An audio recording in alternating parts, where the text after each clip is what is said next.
आप देख रहे हैं अंबर टाइम्स। श्रावण मास के अंतिम सोमवार को शहर शिव भक्ति की मस्ती में रहा।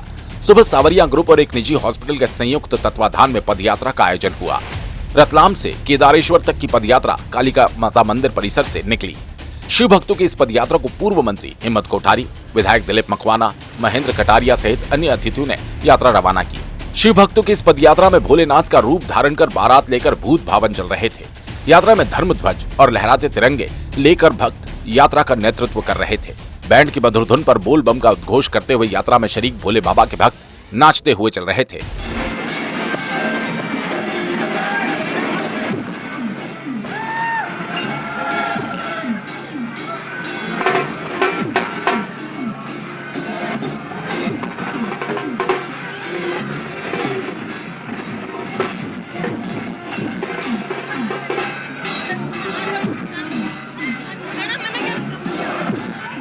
ये पदयात्रा केदारेश्वर पहुंचकर समाप्त हुई।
श्रावण मास के आखिरी सोमवार को हर तरफ शिवमय माहौल रहा। शिवालयों में दिन भर भक्तों का मेला लगा रहा। सुबह से शाम तक अभिषेक, पूजा अर्चना, जाप आदि धार्मिक अनुष्ठान होते रहे। भोले बाबा का नयनाभिराम श्रृंगार कर महाआरती के आयोजन भी हुए। सिविल लाइन स्थित पंचमुखी हनुमान मंदिर पर पशुपतिनाथ का शिव भक्तों ने जलाभिषेक किया। यहाँ कांग्रेस नेता मयंक जाट भी पहुंचे और पूजन किया। मंदिर के भक्तों ने मयंक जाट का भी सम्मान किया।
मुझे बुलाया है आपके बेटे के रूप में।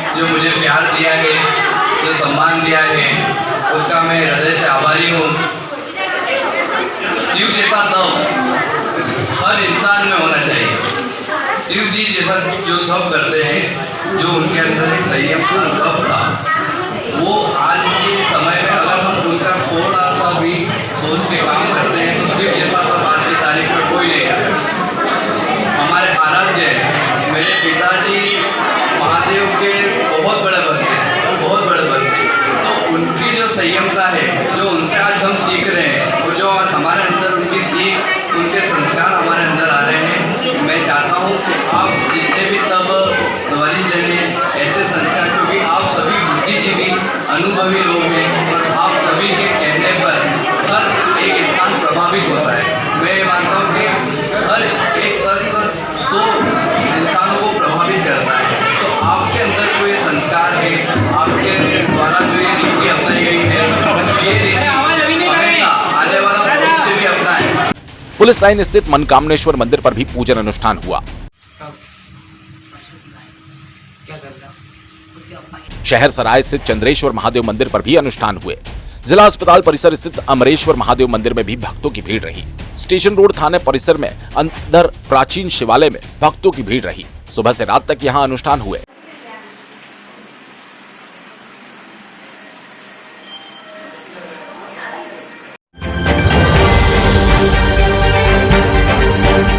देश अपनी स्वतंत्रता का 75वां वर्ष अमृत महोत्सव के रूप में मना रहा है। हर घर तिरंगा फहराकर देशभक्ति का जज्बा पर्व के उल्लास में शरीक है। देश की आजादी की लड़ाई भी इसी रतलाम में बने आजाद चौक से लड़ी गई थी, जो एक धरोहर है, जहां हमेशा से आजादी के गूंजते तरानों के बीच सबसे पहले 1947 में पहली बार ध्वजारोहण किया गया था। लेकिन सालों से इस आजाद चौक को पेशाब घर के रूप में विकसित कर दिया गया। शहर में स्वच्छता अभियान चलाया गया। अब अमृत महोत्सव के लिए प्रशासन मैदान में उतरा, लेकिन इस आजाद चौक का अमृत महोत्सव का कोई सुख देखने को नहीं मिल रहा। करीब 25 साल पहले नगर निगम में महापौर रहे जयंतीलाल जैन के कार्यकाल में इस आजाद चौक को संवारने के लिए ऑडिटोरियम निर्माण की आधारशिला रखी थी। जहां ऑडिटोरियम तो सिर्फ कागजों में कैद होकर रह गया, ऑडिटोरियम का रूप मंत्रालय ने ले लिया। इस आजाद चौक में अशोक चक्र, विजय स्तंभ भी है, जो जिम्मेदारों का इंतजार कर रहा है। इस आजाद चौक को नगर निगम, नगर सरकार, प्रशासन ने प्रयोगशाला बना रखा है। विगत वर्षों कई मर्तबा इसे पार्किंग स्थल सहित अन्य रूप में उभरने की कोशिशें हुई, लेकिन इस क्षेत्र का पार्किंग स्थल अब भी सड़कों पर होकर ट्रैफिक व्यवस्था को पंगु कर रखा है। खंडर बनते जा रहे आजाद चौक को लेकर सराफा एसोसिएशन अध्यक्ष झमक भरगट ने बताया। आजाद चौक को पेशाब घर के रूप में बनाने का श्रेय नगर निगम को जाता है।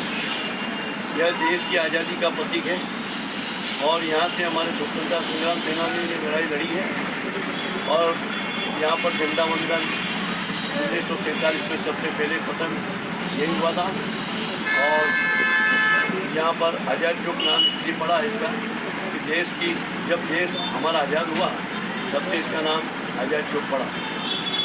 यहाँ पर जो गंदगी फैलाई गई है वह हमने नगर निगम से बहुत बार कहा है कि यहाँ पर चंद्रशेखर आज़ाद की प्रतिमा लगाई जाए, इसको नीचे पार्किंग और ऊपर ऑडिटोरियम के रूप में इसको सभागृह के रूप में बनाया जाए, क्योंकि पूर्व में यह सभा के रूप में ही यहाँ काम करता था, सभा होती थी और यहाँ देश के बड़े बड़े नेता यहाँ पर आए और यहाँ पर सभा की है। आजादी का अमृत महोत्सव के तहत हर तरफ तिरंगा रैली निकाली जा रही है। सोमवार को नगर निगम से निगम कर्मियों ने तिरंगा वाहन रैली निकाली। रैली में आयुक्त अभिषेक गहलोत सहित निगम कर्मी शरीक हुए। रैली शहर के प्रमुख मार्गों से होते हुए नगर निगम पहुंचकर समाप्त हुई।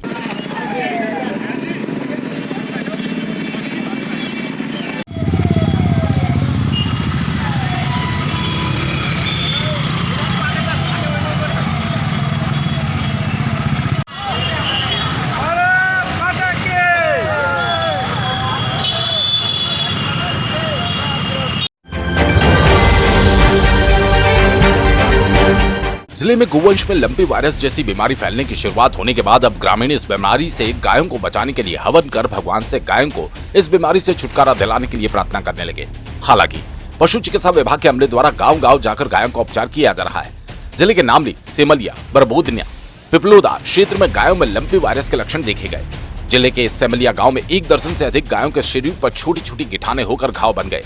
हालांकि पशु चिकित्सा विभाग ने इस बीमारी के पॉजिटिव केस की पुष्टि नहीं की, लेकिन रतलाम के सेमलिया और बरबोदना सहित कुछ गांव में वायरल बीमारी के मामले संज्ञान में आने के बाद पशु चिकित्सा विभाग हाई अलर्ट पर है। वायरस के लक्षण वाले पशुओं के सैंपल लेकर जांच के लिए भोपाल भेजे गए, जिनकी रिपोर्ट अभी आनी बाकी है। पशु चिकित्सा विभाग ने एडवाइजरी भी जारी की थी। इस बीमारी से गायों को बचाने के लिए अब जीव दया समिति के द्वारा गौशाला में हवन किया गया। इसके पीछे उद्देश्य भगवान से गायों को बचाने के लिए प्रार्थना करना। नामली गौशाला में रात को महंत मंगलदास जी की उपस्थिति में जीव दया समिति के सदस्यों ने हवन किया।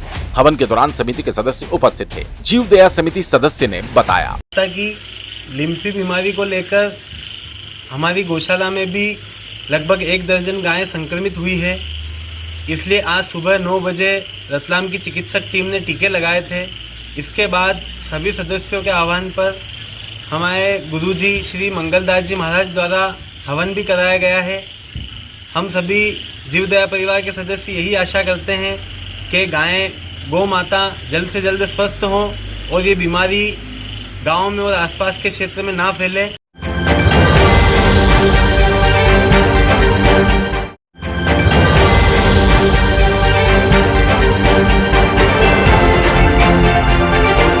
आप देख रहे हैं अंबर टाइम्स।